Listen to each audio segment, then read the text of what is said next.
So one thing people are always asking me is how much my electricity bill went up after getting a Tesla, and generally just how much it costs to charge at home. So for a while, I actually didn't know the answer to this. Your electricity company isn't going to give you a breakdown of this. Just the thought of charging a car sounds like it would be super expensive, but it's actually not as much as I think you would expect. In the past, the only way to know was to get a meter installed, and because I rent, I never got one installed. In fact, I never even installed a level 2 charger. I've just been using a 110 volt outlet. So I would always estimate, try and look at my past utility bills before I got a Tesla and after, and see how much higher it was. But having roommates, there's just a lot of factors that affect my electricity bill, so I never actually really knew. Until today, I actually found an app that tracks how many kilowatt hours you're using. So it syncs to your car. You don't have to write it down or really even keep track of it, but it gives you all the data of how much you're using. So today I'm finally going to share with you guys how much it actually costs to charge at home. You might be surprised by how much it is. Before we get into it, I wanted to let you guys know about Omaze's latest giveaway because it is insane, and thank Omaze for sponsoring this video. Omaze is giving away this amazing house in Austin, Texas, or $1.3 million. If you win, you get to choose between the two.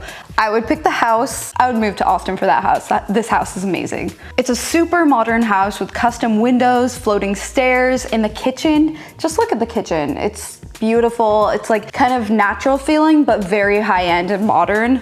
It's located in the Travis Heights neighborhood, which is walking distance to South Congress Avenue, where you'll find shopping, restaurants, and live music. This giveaway supports Folds of Honor, which is a nonprofit organization that provides educational scholarships to the spouses and children of America's fallen and disabled service members. Educational scholarships provide private education tuition, homeschooling, and tutoring for children in grades K through 12. They also provide higher education assistance for spouses and dependents. To date, they've provided over 20,000 scholarships in all 50 states, including Guam, Puerto Rico, and the Virgin Islands. So I will have the giveaway link down below. I hope one of you guys win the house. If you do, can I please come over because it's so cool. To enter for a chance to win, go to omaze.com/ShelbyChurch.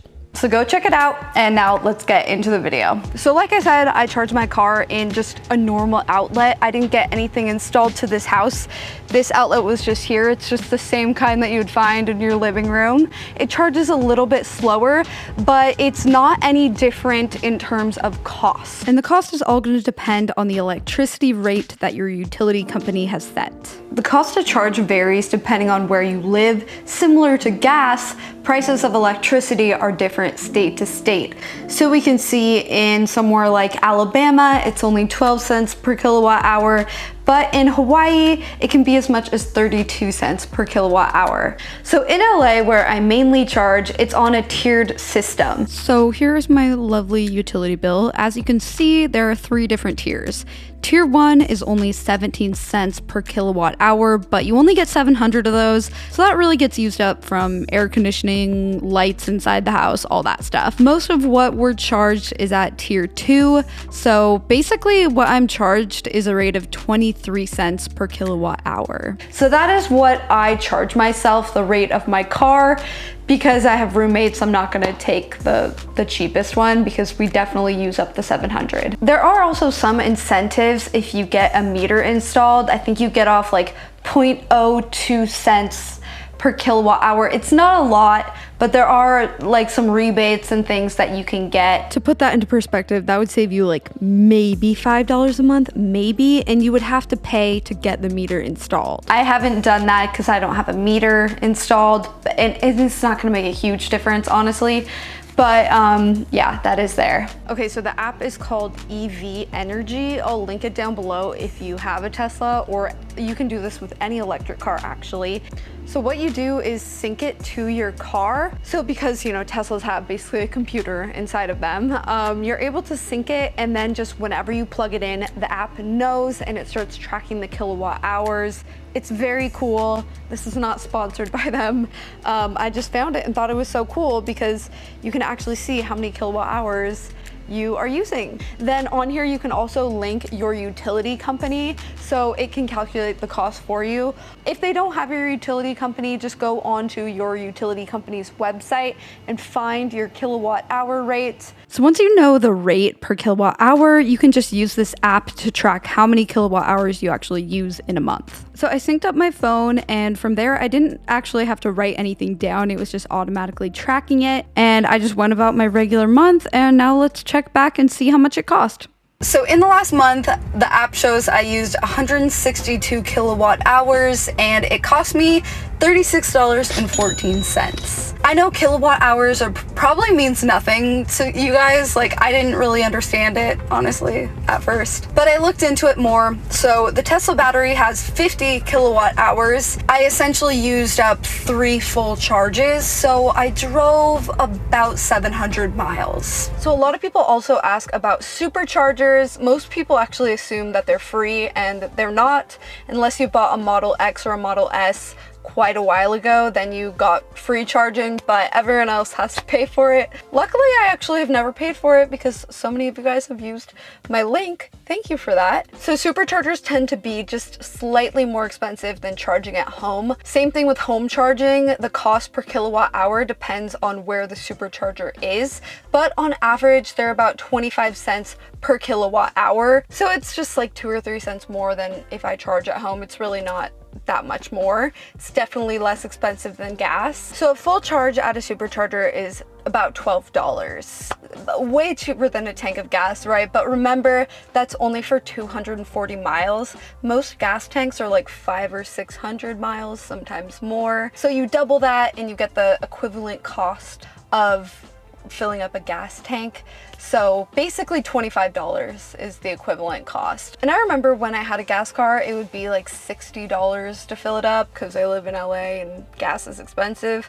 So 60 versus 25, 30-ish. I mean, it's basically half the cost of gas to charge your car at a supercharger, and then at home it's usually like a little less than that. If you came here just looking to know the amount per month it costs to charge at home on my electric bill, basically, yeah, it's $35 a month on average if I drive around 700 miles, which is pretty typical for me if I'm traveling. So if you drive like 1,000 miles per month, it's going to be a little bit more. One other thing I've noticed that can affect the cost is if where you live, they charge more for peak hours. So where I am in LA, they actually don't do this, but at the Airbnb in Palm Springs, they do this. So there are off-peak hours, on-peak hours. There's even super off-peak.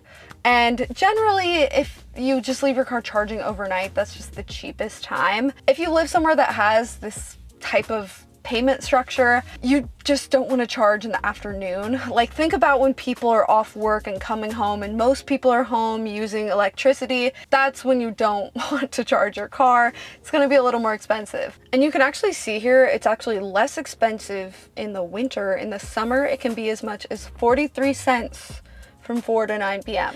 Although I actually looked at my electricity bill in Palm Springs and I never saw that I got charged 43 cents at any point.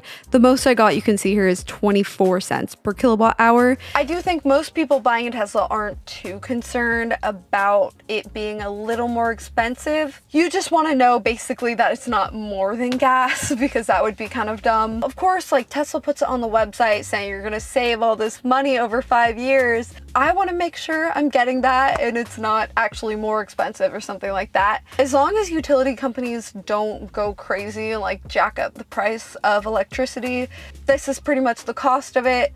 That would be kind of crazy if they did that. But think about it, that does happen with gas. I mean, gas prices go even higher. All the calculations I did with this video were at a gas price of $3.50, and honestly, a lot of times it's like above $4 where I live, so I was being generous to them. That is, I feel like, everything you need to know about charging a Tesla. I feel like I went over like everything. So hope that you guys learned something, hope this video helped. If you're thinking about getting a Tesla, like, just totally do it if you can afford it. Like, I love it still. I will just reassure you right now, I've had it for like 3 years now and I still love it. I would not get a different car. Like, if I were to get a different car, it would just be another Tesla. Unless I couldn't charge where I live. That would really suck though. So that is it for this video. Hope that you enjoyed, and I'll see you guys in my next video. Bye!